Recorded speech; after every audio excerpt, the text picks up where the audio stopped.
அவனுக்கு எல்லா ஆற்றலும் இருந்து இனத்தால் புறக்கரிக்கப்படுகின்றான். அரக்கர் குலத்தில் தோன்றிய வீடனன். இவங்க உவந்து அணைந்த தம்பியர். சுகத்தை அளிக்கும் புண்ணியத்தை தருவதுதான் தர்மத்தின் பயன். இன்றைய தினம் பரபரப்பு நிகழ்ந்த இந்த உலகில் பல மணி நேரம் அமர்ந்து கொண்டு பூஜை புனஸ்காரம் மந்திரம் ஜபம் என்று சொல்வதை காட்டிலும் ஒரு வரியில் 1000 செய்திகளை தெரிந்து கொள்ளக்கூடிய கேள்விகளால் வேள்வி செய்யக்கூடிய கேள்வி பதில் நிகழ்வுக்குள் நாம் அழைத்து செல்கின்றோம். உங்களுக்கு தெரியும், நம்ம ராமாயணத்திலேருந்து ஒரு பகுதியை பார்க்குறோம், பாரதத்திலேருந்து பார்க்குறோம், பெரிய புராணத்திலேருந்து பார்க்குறோம். ஆனால் இவற்றை விட அடுத்த தலைமுறைக்கு எளிய முறையில் ஒரு வரியில் ஒரு செய்தி, இதை கொண்டு போய் சேர்ப்பதை ஒரு வேள்வியாக வைத்திருக்கின்றோம். அந்த வகையில் இன்றைய தினம் கேள்விகளால் வேள்வி பகுதியில் நாம் தெரிந்து கொள்ளக்கூடிய சின்ன சின்ன மணிமுத்துக்கள். ராமாயணத்தில் தசரதனுக்கு இணையாக பேசப்பட்டது யார்? ஜடாயு. இந்த ஜடாயுங்கிறது சாதாரணது மட்டுமல்ல, சீதையை காக்க ராவணனோடு போர் புரிந்ததை விட ராமன் தசரதனுக்கு ஈமக்காரியம் செய்யலை, தன் தந்தைக்கு இணையான ஜடாயுக்கு செய்தான். காரணம், அவருடைய செயல் செயற்கரிய செயல். சரி, அடுத்து ராமகாதையில் உடன் பிறந்த தம்பி என்றால் என்ன? உவந்து அணைந்த தம்பி. இந்த காப்பியத்தில் மட்டும்தான் ராமர் லக்ஷ்மண பரத சத்ருகுணர் உண்டு. இவங்களோட கூட பிறந்த இரத்த சொந்தம். அன்பின் காரணமாக இணைந்தார்கள்ல. வேட்டுவ குலத்தில் தோன்றிய குகன், விலங்கினத்தில் தோன்றிய சுக்ரீவன், அரக்கர் குலத்தில் தோன்றிய வீடனன். இவங்க உவந்து அணைந்த தம்பியர். சரி, பாரதத்தினுடைய பரிதாபத்திற்குரிய பாத்திரம் எது? ஒரே வரியில் வாரியார் சாமி எழுதுகிறார். எல்லாம் இருந்து ஏதும் இல்லையாக இருந்த, எல்லாம் இருந்தும் ஏதும் இல்லையாக இருந்த கர்ணன்கிற பாத்திரம். பெத்தோன்னு தாய் விட்டுட்டா, பிறகு அவனுக்கு எல்லா ஆற்றலும் இருந்து இனத்தால் புறக்கரிக்கப்படுகின்றான்.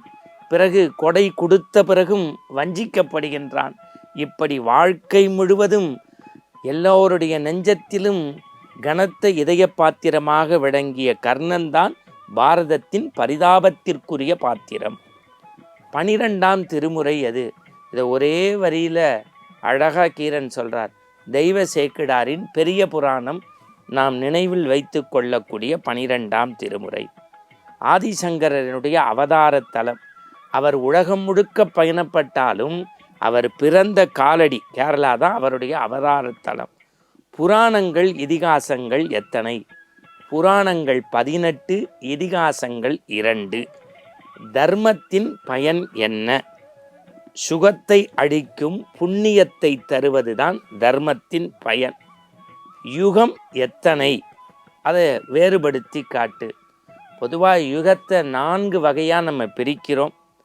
கிருத யுகம், திரேதாயுகம், துவாபர யுகம், கலியுகம் என்று 4 வகையில் நாம் அதை பதப்படுத்தி பார்க்கிறோம். எது பாதகமான செயல்? பிறரை இம்சித்தல். சில பேர் பிறரை நொய்ங்கிறான் பாருங்க, அதுவே இறைவனுக்கு ஆகாத செயல்ங்கிறான். எதிரா பெரிய சத்தியம்ங்கிறான். கடவுளை விட ஒரு உண்மையான சத்தியம். அதான் சொல்லுவான், கடவுள் சாட்சியாங்கிறான்ல. அதான் நம்ம இறைவனுக்கும் சத்தியத்துக்கும் பயப்படுறோங்கிறது தான் உலகத்தில் நம்முடைய முன்னோர்கள் சொல்கிறாங்க. பெரிய சத்தியம் எது? கடவுள். யாருக்கு துக்கமும் இல்லை தூக்க பயமும் இல்லை அப்படின்னு கேட்டால், கோபத்தை குறைத்தவனுக்கு. நீங்கள் ஒருத்தனுக்கு கோபம் வரலேன்னு வச்சுக்கோங்க, அவனை மாதிரி சொர்க்கவாசி கிடையாதுன்னு நம்முடைய வேதம் சொல்லுது. கொலைக்கு சமமான செயல் உண்டான்னா, மகாபாதக செயல் எதிரான்னு கேட்டால் கொலை தான். கொலைக்கு சமமான பாதக செயல் எதிரானா பிறரை புறம் கூறுதல். ஒருவரை பற்றி தப்பாக சொல்கிறது, இட்டுக்கட்டி பேசுறது, நம்மளா சில விஷயங்கள் சொல்கிறோம் பாருங்கள், அது மாதிரி பாதக செயல் எதுவுமே கிடையாதான். முடிவே இல்லாத வியாதி. ஒவ்வொரு வியாதிக்கும் ஒரு மருந்து சாப்பிட்டா குணமாயிடும். ஆனால் இந்த வியாதிக்கு எந்த மருந்தும் குணப்படுத்த முடியாது. அந்த வியாதியின் பேர் என்னன்னா, வாரியார் எழுதுகிறா, பேராசை என்பது தான் குணப்படுத்த முடியாத மனித வியாதி. எவ்வளவு நேர்த்தியாளு. மிகப்பெரிய தானம் எது? நம்ம நிறைய சொல்கிறோம், இரத்த தானம், கண் தானம் எல்லாம் சொல்கிறோம்.